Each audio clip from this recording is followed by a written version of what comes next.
Chicken കറി ഈ രീതിയിലൊന്നും ഉണ്ടാക്കി നോക്കുള്ളൂ, നല്ല ടേസ്റ്റിയാണ്. അപ്പോൾ കറി ഉണ്ടാക്കുന്നതിന് വേണ്ടി ആദ്യം തന്നെ കുറച്ച് സ്പൈസസ് ഒന്ന് വറുത്തെടുക്കുന്നുണ്ട്.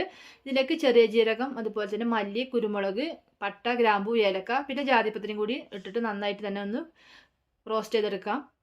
അപ്പോൾ നമ്മൾ റോസ്റ്റ് എടുക്കുന്ന സമയത്ത് ഒരു മീഡിയം ഫ്ലെയിമിലിട്ടതിന് ശേഷം റോസ്റ്റ് ചെയ്തെടുക്കാം. ഇനി ഇതിലേക്ക് കുറച്ച് വെളുത്തുള്ളും കൂടി ചേർത്തിട്ട് നമുക്ക് ലോ ഫ്ലെയിമിലിട്ട് കണ്ട് ഒന്നും കൂടി ഒന്ന് വറുത്തെടുക്കണം. അങ്ങനെ നമ്മുടെ സ്പൈസസ് ഒക്കെ റെഡി ആയിട്ടുണ്ട്. ഇനി നമുക്ക് ചൂടാറുന്നതിന് വേണ്ടി നമുക്കൊന്ന് ഒരു പ്ലേറ്റിലേക്ക് മാറ്റി കൊടുക്കാം. അതിനുശേഷം നമുക്കൊന്ന് പൊടിച്ചെടുക്കാം. ഇനി നമുക്ക് കറി ഉണ്ടാക്കാൻ തുടങ്ങാം. അതിന് വേണ്ടി പാൻ വെച്ച് കൊടുത്തിട്ട് അതിലേക്ക് ഒരു 3 ടേബിൾ സ്പൂൺ വെളിച്ചെണ്ണ വെച്ച് കൊടുക്കുന്നുണ്ട്. പിന്നെ ഒരു 3-4 സവാളയും കൂടി ഇതുപോലെ ചെറുതായിട്ട് അരിഞ്ഞത് ഇട്ട് കൊടുക്കാം. അതിലേക്ക് പച്ചമുളക് ഒരു 10 എണ്ണം, പിന്നെ കറിവേപ്പില, മല്ലിയിലയും കൂടി ചേർത്ത് നന്നായിട്ട് തന്നെ ഒന്ന് വഴറ്റിയെടുക്കാം.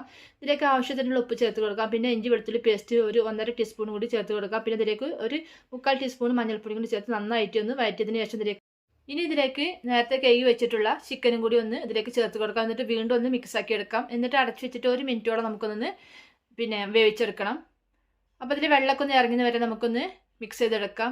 അപ്പോൾ ഞാനിവിടെ 1 കിലോഗ്രാം ചിക്കനാണ് എടുത്തിട്ടുള്ളത്. ഇനി ഇതിലേക്ക് എരിവിന് ആവശ്യത്തിനുള്ള മുളക് പൊടി ചേർത്ത് കൊടുക്കാം. അപ്പോൾ ഞാനിവിടെ ഒരു 2.5 table spoon Kashmiri chilli powder കൊണ്ട് ചേർത്ത് കൊടുക്കുന്നുണ്ട്. എന്നിട്ട് ഇതിലേക്ക് ആവശ്യത്തിനുള്ള ഉപ്പ് ചേർത്ത് കൊടുക്കാം. നമ്മൾ നേരത്തെ ഉപ്പ് ചേർത്തിട്ടുള്ളതാണ്, അപ്പോൾ നോക്കിയിട്ട് അതിനനുസരിച്ച് ഉപ്പ് ചേർത്ത് കൊടുക്കാം. എന്നിട്ട് ഇതിലേക്ക് നല്ല തിളച്ച വെള്ളമാണ് ഒഴിച്ച് കൊടുത്തിട്ടുള്ളത്. അപ്പോൾ നമ്മുടെ ചിക്കൻ വേവിനനുസരിച്ചുള്ള വെള്ളം ഒഴിച്ച് കൊടുക്കാം. ഇനി ഇതിലേക്ക് നേരത്തെ നമ്മൾ പൊടിച്ച് വെച്ചിട്ടുള്ള മസാലയും കൂടി ഇട്ടിട്ട് നന്നായിട്ട് തന്നെ ചിക്കൻ ഒന്ന് വേവിച്ചെടുക്കാം. അപ്പോൾ നമ്മുടെ കറി റെഡി ആയിട്ടുണ്ട്. ലാസ്റ്റായിട്ട് കുറച്ച് മല്ലിയിലയും കൂടി ചേർത്ത് കൊടുത്ത് നമ്മുടെ ടേസ്റ്റി ആയിട്ടുള്ള ചിക്കൻ കറി റെഡി ആയിട്ടുണ്ട്. അപ്പോൾ എല്ലാവരും ഒന്ന് ട്രൈ ചെയ്ത് നോക്കണേ.